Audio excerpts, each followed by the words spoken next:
Hi there, this is Professor Eckhouse, and I'm going to talk today about the definite integral. And there's going to be two videos for this, and they're going to stop once in a while and have a simple question over basically what I just said. All right, so I'm going to talk about the definite integral and the properties, and then we're going to do some example problems. And then on the next video, we're going to do problems that would have been group work. All right, so the definite integral definition is here. You might want to pause the video and write it down, and then I will discuss it.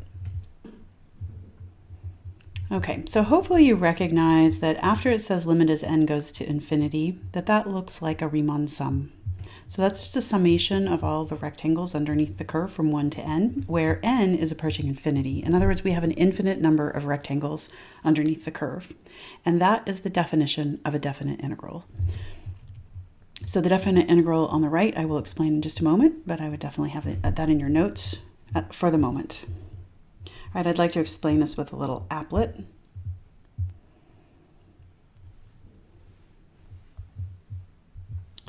Okay, so this is a Riemann sum, like we did last time, and this is a left sum. And as you can see, when we move it to the right, it's touching on the right side, or it's touching on the left, so we're going to do a left sum to start with. The actual area under the curve will be in green, and that is 9. Right now the Riemann sum area is 5, so it's not even close to the correct. As we move up to more rectangles, now we're at 20, you can see that we're getting much closer to 9, and as we get all the way up to 80, we're even closer. And as you can imagine, if we get to 1,000 or 2,000 or 10,000, a million, we're going to be very, very close to the actual area. And when we hit infinity, we are at the area. And so the only way to hit infinity is to use the definition, which is to take the integral. And we will talk about how to do definite integrals next time. Today, we're just going to practice doing this with geometry.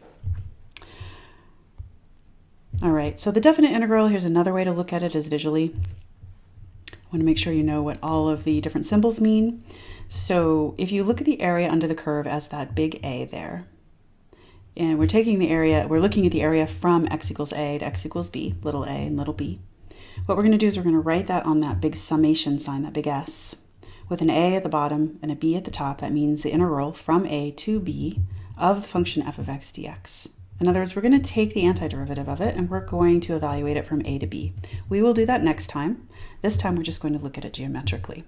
So a couple of different ways to look at this is that the definite integral is the accumulation of the infinitely narrow rectangles, like I showed you in the applet, under the curve from A to B, or it's the area under the curve between the curve and the x-axis from A to B. So when we say under, we mean between the curve and the x-axis. All right, so here's some integral properties. These are fairly intuitive, some of them. The others are not, so I would pause the video and take a look at them, try to interpret them, and if you don't really think that they're intuitive to you, I would write them down on your formula sheet. Okay, so hopefully you got those on your formula sheet. We're going to be using those in some examples in just a moment. All right, so we're going to start by interpreting this definite integral in terms of a geometric figure. So remember what this means is that we're going from x equals 2 to x equals 6 of the function 5. So remember this 5 is f of x equals 5. So what is that? What is f of x equals 5? Hopefully you're thinking to yourself, oh, it's a horizontal line at 5. So there's our function, f of x equals 5, and we're going to interpret it, or look at the area under the curve from 2 up to 6. So what we're looking at is the area under the curve between the curve and the x-axis from A to B, which is from 2 to 6. So what is the area of that rectangle? All right, so hopefully you said to yourself, well, it's just a rectangle, so it's going to be the area of a rectangle, which is area equals length times width. In this case, I'll call it height times width. The height is 5, and the width is 6 minus 2, which is 4. And so the area is going to be 5 times 4, which is 20. All right, let's take a look at another one. So this is a little bit more complicated function. It's a line. And so I'd like you to pause the video and see if you can interpret what this is trying to say. All right, hopefully in interpreting this, you also drew it. If you did not, pause again and see if you can draw it. All right, so drawing this, the y-intercept is 9, because it could also be written as negative 3x plus 9. So negative 3 is going to be 1, 2, 3 down and 1 over. 1, 2, 3 down and 1 over. Oop. I'm going to redo that. Problem with making videos is I can't edit very easily. So the 10 is actually up here. So there's my 9. 1, 2, 3 and 1 over. 1, 2, 3 and 1 over. And I go one more time and I end up right on the x-axis. That's how I knew I messed up. All right, so we're going to draw a line here. All right, so that is my curve, my function, 9 minus 3x. Okay, so this is our f of x equals 9 minus 3x. All right, so it wants to know the area under the curve from 0 to 3. So 0 is just the y-axis, and 3 is right where it hits right there. If I'd drawn better, you would see it hits right there. So we don't even have to do anything except for think about what shape this is. It's going to be this area right here. So what shape is this? Hope you see that it's a triangle. And so go ahead and find the area of that triangle.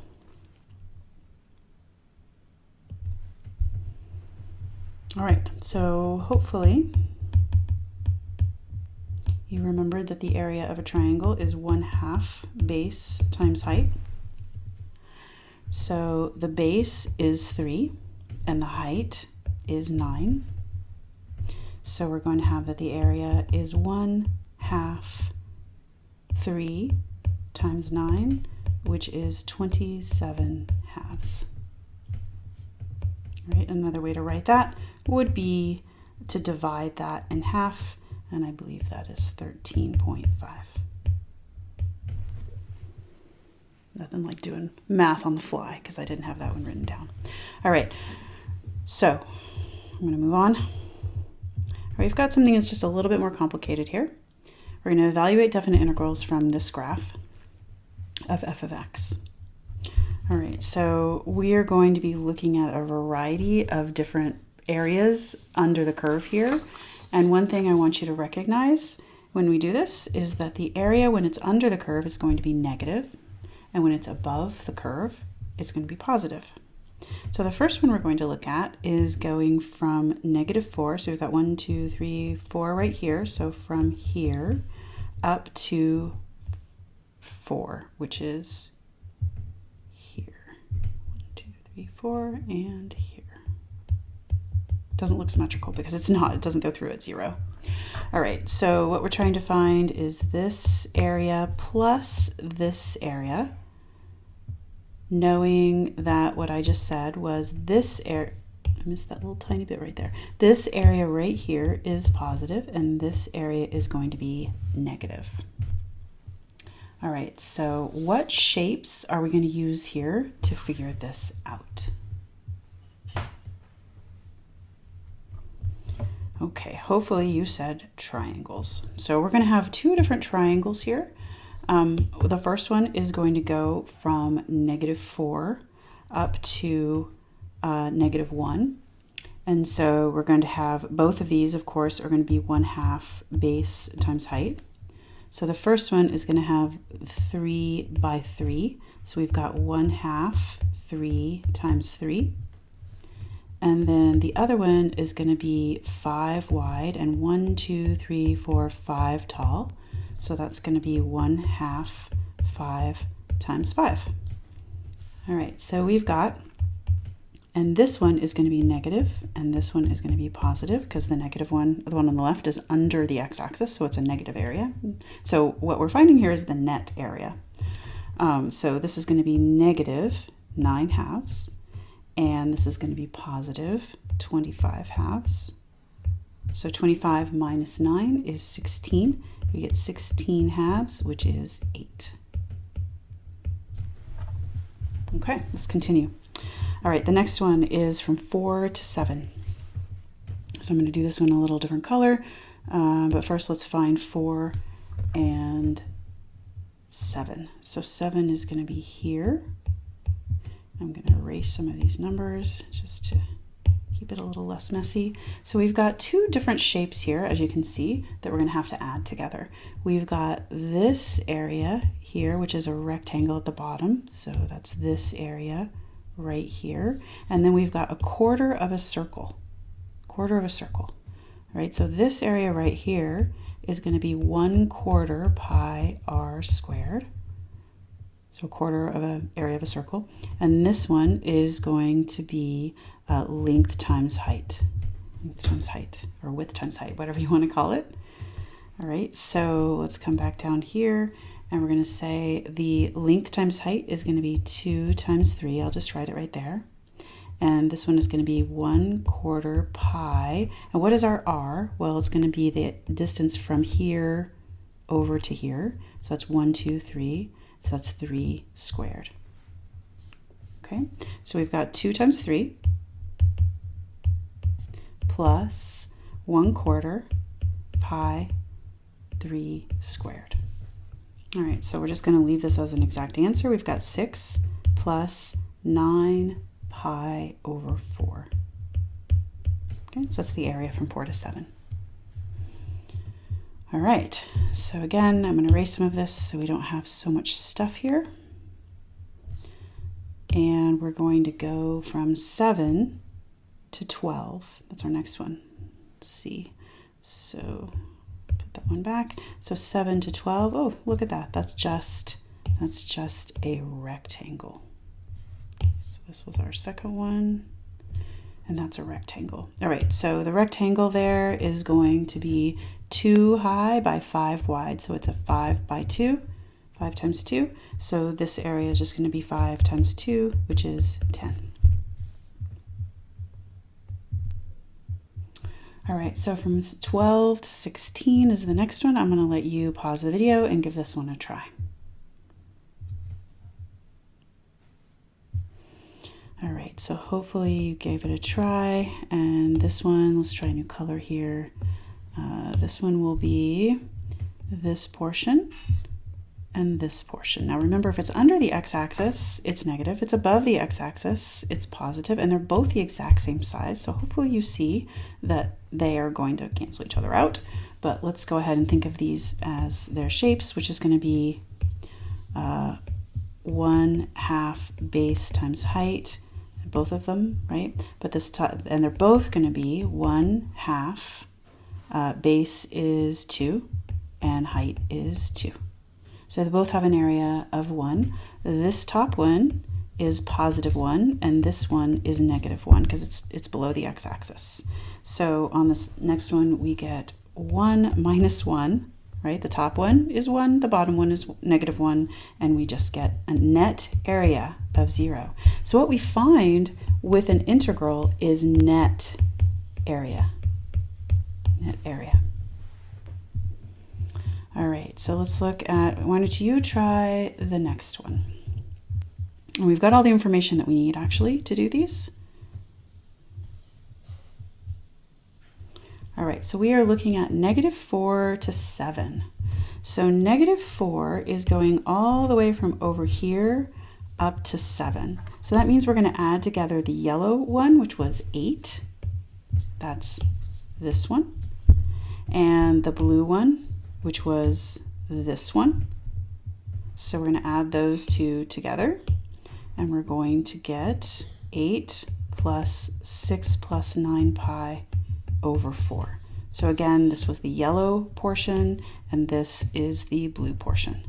And we add those two together, we get 14 plus 9 pi over 4. All right, why don't you give the next one a try? That one's from 7 to 16. All right, hopefully you paused the video to give that a try. So we're going to go on this one from 7, which is here, the beginning of the orange, up to 16, the end of the pink. Okay, so the orange one was this one. right here, 10. So we'll have, that's going to be 10 plus the pink one, which was 0. All right, so we're going to get 10 plus 0. All right, so that one's going to be 10. All right, -4 to 12 is the next one. So pause the video, give that a try. All right, so -4 is here, and it goes up to 12, which is here. So we're going to add together the blue and the orange.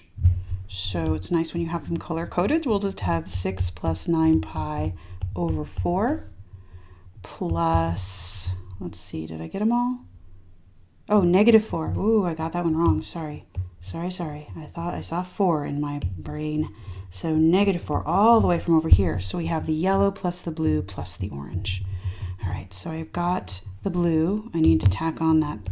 I'll put the yellow first, plus the orange, which is 10. So let me double check. 8 plus 6 plus 9 pi over 4 plus 10.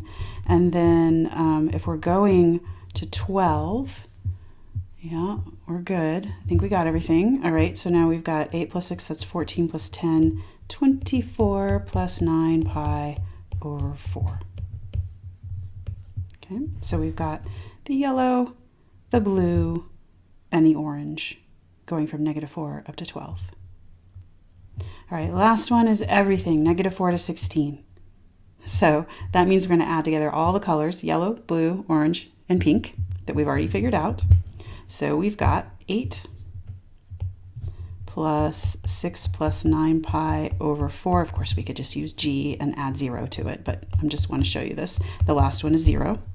So we're going to get the exact same answer as we had in g, because all we did was add 0 to g, 9 pi over 4. Okay, that is the end. Nope, that's not the end. I've got one more.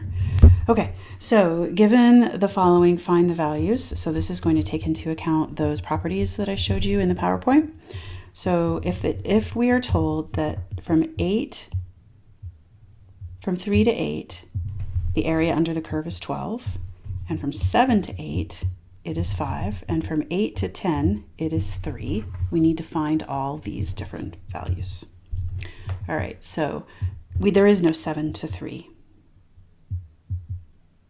Or 3 to 7. Sorry, 3 to 7. There is no 3 to 7, so we're going to have to do a little thinking about this. So you can think about this as a number line, right? So if you have a number line with these different values on it, we've got 3 up to 8, and then there's also a 7 to 8, and then there's a 10. And how are we going to get what we need? So right now, we need this portion right here. I think what I'm going to do is I'm going to color code these so I can talk about them as colors. So let's do that. All right. So we need to find from 3 to 7, but that's not what we're given. All right. So we're going to do from 3 to 8 of f of x dx minus what? Think about what you would subtract. I'm going to take away 7 to 8 of f of x dx. Okay. So if I went to here, and then I subtracted the one that goes to here, then I would get, if I subtracted the one that goes from 7 to 8, I would get the yellow. Okay, so if I went from 3 to 8 and I subtracted the 7 to 8, I would get the yellow portion, and that's what we're trying to do. All right, so let's put those numbers in. So we get 12 minus 5. So remember, this one is the yellow one, and this one is the blue one. All right, so that's the numbers I chose. And so 12 minus 5 is 7. Okay, you try the next one. So the next one goes from 7 to 10. All right, so we're trying to find from here to here. So which of these parts are we going to use to get that? And hopefully you see that we're going to add a couple of things together. So we've got from 7 to 8, that's this portion of f of x dx. And if we add that to 8 to 10, this portion right here, then we'll get 7 to 10. Okay, so we're going to get 5, that's the blue one, plus 8 to 10, which is the pink one. So 5 plus the blue plus the pink is 5 plus 3, and that's going to be an area of 8. All right, why don't you try 7 to 8?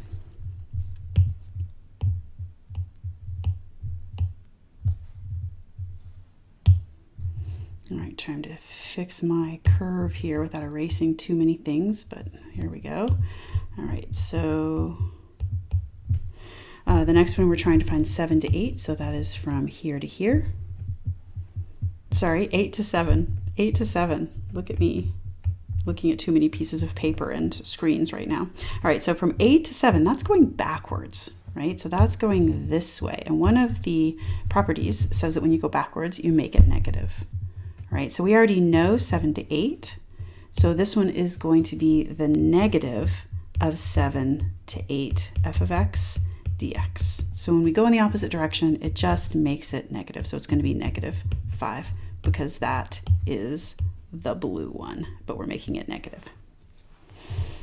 All right, next one. I'm going to read it more carefully from 8 to 10. All right, so we're finding from 8 to 10. So look at our information up there. 8 to 10 of 3 f of x. So that is going to be the same thing. One of the properties says from 8 to 10 f of x dx, you bring the 3 out front. So you're just going to take 3 times whatever you get for 8 to 10. 8 to 10 was 3. So that we're going to be using the 3 up there. So 3 times that 3 from up above is going to give us 9. And the last one, from 3 to 3 of f of x dx. Well, if you go from one thing to the same thing, you haven't gone anywhere.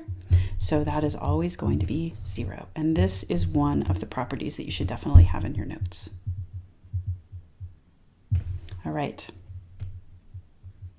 Hopefully you got 0 on that one. All right. Thanks very much for watching, making sure that's the end. That is definitely the end. All right. There is one more video coming, so make sure you watch the second one too.